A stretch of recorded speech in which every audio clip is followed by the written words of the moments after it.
Pinatawad na nga lahat. Walang iniwan. Pinatawad na. Oh. Past, present, future. Pinatawad ng lahat yan. Okay? Para pagdudahan niya ang kasalanan. It's a sin to doubt the Word of God. The Word of God is pure, okay, accurate, and reliable. You cannot doubt it. You cannot doubt its truth. Forgiven means forgiven. Past, present, future. Many Christians are talaga nag-i-struggle para ito ay para namnamin ang katotohanan yan. Bakit nga ba sila nahihirapang tanggapin ang katotohanan? It's so blasphemous this. Sabi niya Kristiyano siya pero sa isang GC namin, nag-live po ako doon actually at it's not healthy to stay there. Dahil yung mga binibigay ko mga magandang layunin ko to prove the gospel of grace. Parang ginagawang basahan eh. They trample it. Ayun ng Lord yun. Sabi niya, do not give it to the swines. Do not give it to the pigs. The word of God is like a diamond. It's like a pearl. Hindi mo dapat ibigay sa mga baboy. Kanya. So if you don't believe in grace, anong tawag sa'yo? Hindi baboy. O parang swine. Si Lord na nagsabi yan, hindi po ako May katibayan ba sa Biblia na pinatawad na lahat ng kasalanan? Yes. Yes. Meron po. Pero mamalik po tayo doon sa kinikwento ko. Ayaw ka namang mabitin kayo. May sinabi kasi yung isa doon na hindi ko nagustuhan na sabi ko, it's time for me to live here. Na umalis. Leave. L-E-A-V-E. Na umalis na rito dahil hindi naman na healthy eh. Diba? Sabi niya gano'n. Pinatawad na nga lahat ng kasalanan natin. Ako, ikaw naniniwala ka ba na pinatawad na lahat ng kasalanan natin? Hindi lahat. Kanya. Some, pero hindi lahat. O, pinatawad tayo pero hindi lahat. Kaya, useless. At, ewan ko, alam ninyo, nakakatakot yon kasi hindi siya pupunta ng langit.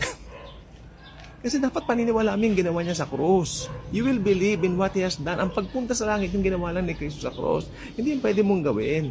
And these people are boasting yung pwede nilang gawin. At, ayun, alam niyo, mas healthy pag wala kayong mga kasi puro debate ang nasa isip ng mga taong ito ako. At puro latag ng talata, latag ng gano'n. Ako maglalatag din ng talata dito o sa Bible, sa Holy Bible. No? Papatunayan natin, totoo ba na pinatawad na lahat ng kasalanan natin? Yes. Okay? Ito po ay nandun sa salin ng NLT. Nakuha ng NLT, yung New Living Translation, ang sustansya. Okay? So ito po siya. Yan natin ang aking kodigo. Sinulat ko po siya kasi itong Bible na to, New King James. Ito yung NLT. Tingnan natin ha. Mas accurate, mas madaling maunawaan. Pinatawad na ba lahat ng kasalanan natin? Yes, I will prove that. The Bible is very clear. Colossians chapter 2 verse 13. You were dead because of your sins and because your sinful nature was not yet cut away. Okay, binigay muna ni Pablo yung kalagayan natin bago natin ma-encounter ang Panginoong Hesukristo. Yung kalagayan natin, you were dead because of your sins. Of course, ang tao pala pinanganak na patay. Patay dahil sa kasalanang minana. Alam na tawag doon, yun po yung sinful nature na tinatawag o yung Adamic nature na tinatawag. Lahat po may Adamic nature dahil lahat born under sin. You were dead because of your sins. Okay, again, Colossians chapter 2 verse 13. Salin ng New Living Translation. Ito ang pinaka-accurate na salin ng Bible pagdating po dito sa talatang ito. Tandaan nyo, Colossians 2:13, pinaka-accurate na salin para sa verse na ito ang New Living Translation. Tingnan natin. You were dead because of your sins and because your sinful nature was not yet cut away. Binigay niya yung ating bagsak o lugmok na kalagayan noong una. Okay. Uy, tapos may nagbago, may nangyari. Okay, ito po yung nangyari. Then God made you alive with Christ. He forgave all. Pinuhitan ko pa, all our sins. Ngayon, basahin natin ang buo. Tatagalogin ko, ipaparaphrase ko, ha? Okay, basahin muna natin sa Ingles. Ganyan tayo dapat, ulit-ulitin natin eh. Colossians 2:13, NLT, pinaka-accurate na salin ng Bible pagdating po rito sa talatang ito. You were dead because of your sins and because your sinful nature was not yet cut away. Then God made you alive with Christ, for He forgave all our sins. All. When you say all, may naiwan, wala. Pag sinabi mong lahat, o halimbawa, ganito, bigyan ko po kayo ng example. Halimbawa, sabi ng nanay ninyo, ilagay nyo na yung mga saging at saka mga mangga dun sa refrigerator. O, maraming bilang yon, hindi mo alam. O, inilagay mo lahat. Tapos, nagtira ka ng dalawa sa labas. Nilagay mo ba lahat o hindi? Pagkagalitan ka ng nanay mo kasi hindi ka sumusunod. Alam mo kung bakit? Kasi nag-iwan ka pa. Maski isang mangga lang iniwan mo sa labas o isang saging. Pasaway ka pa rin kasi hindi mo sinunod yung sinabi niyang ilagay mo lahat. Pero pag lahat ng yun nilagay mo, anong tawag doon? All. Lahat. Walang natira. All our sins. O, pag sinabi mong all, lahat. Past, present, future. Alam nyo, yung mga kasalanan na hindi pa natin nagagawa, pinatawad na. Actually, hindi pa tayo pinapanganak, pinatawad na tayo eh. Pinili na tayo eh. Amen? Pinili na tayo. Alam na ni Jesus yung mga maboborn again. Alam na ni Jesus yung mga tatanggap sa Kanya. O ngayon, Tagalogin natin yung paraphrase. Tagalogin ko po yung paraphrase. Again, Colossians chapter 2, verse 13, salin ng NLT. Ito po ang pinakastumpak na salin ng Biblia pagdating po sa talatang ito. Kayo ay patay dahil sa inyong mga kasalanan at dahil sa inyong minanang kalagayan. Okay, at ang dahil ang minanang kalagayan na yan, hindi pa natatanggal sa inyo noon. Pero ang Panginoon Diyos, okay, ang Diyos, ginawa kayong buhay kay Kristo at pinatawad lahat ng inyong kasalanan. All. Okay, pag sinabing all, may tinira, iniwan, wala. Okay.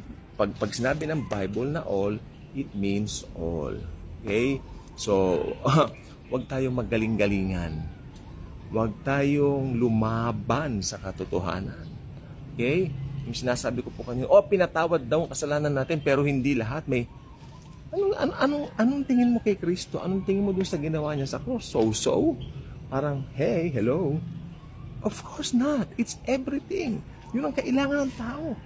Alam ni Kristo na pupunta ng impyerno ang tao kapag hindi siya mamamatay sa cross. Kahit siya ay Diyos. Nagkatawang tao siya at nung nakapako nga siya sa cross, dahil nga Diyos siya, nakita niya na lahat, past, present, future. Nakita na po niya lahat yung mga tatanggap sa Kanya as personal Lord and Savior. Nakita na po niya lahat ang mangyayari sa mundo. Nakita na po niya kung sino yung Antikristo, kung sino yung false prophet. At nakita na po niya kung sino yung mga itatapon sa Gehenna. Ganyan ang kapangyarihan ni Kristo. Although hindi niya ginamit ang kapangyarihan niya habang nandito siya sa lupa. Pero siya ay Diyos. Habang nakapako siya roon, nakita niya na lahat. Perfect. Kaya siya ang perfect sacrifice. Siya ang perfect Savior. Amen? Noon si Apostol Juan ay pumunta roon sa langit. Nandun siya sa kalangitan. Napaluha siya, sabi niya. Kasi may narinig siya, sabi, walang pwedeng sino mang mag-open ng selyong ito, yung 7 selyo. Sabi niya, please Lord, buksan po, maghanap ka ng magbubukas. Wala ngang worthy, pero may isa lang worthy. That's the Lamb of God. That's Jesus. Ibig sabihin, lahat ng tao nagkasala. Amen? Ngayon, kung pinagmamalaki mo na yung religion mo, yung gawa mo, pwede kang iligtas, you are blaspheming the Lord Jesus Christ. You are not glorifying what He did on the cross. Yung ginawa lang niya sa cross, sapat na po yun. Hindi mo pwedeng dagdagan, hindi mo pwedeng bawasan. It's perfect. Perfect work ni Jesus sa krus ng Kalbaryo. Okay? Kaya kung nakay Kristo ka na, perfect na ang buhay mo. Okay? Perfecto ka. Okay? From the inside to out. Okay? Hindi ko sinasabi hindi ka na magkakaproblema. Hindi. Ibig sabihin yung perfection mo sa spirit talagang grabe.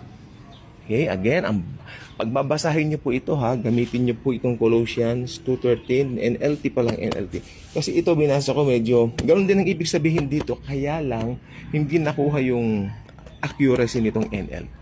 Okay? So yun ang po gusto ko po sabihin at alam ko na blessed naman po kayo sa araw. God bless. Thank you.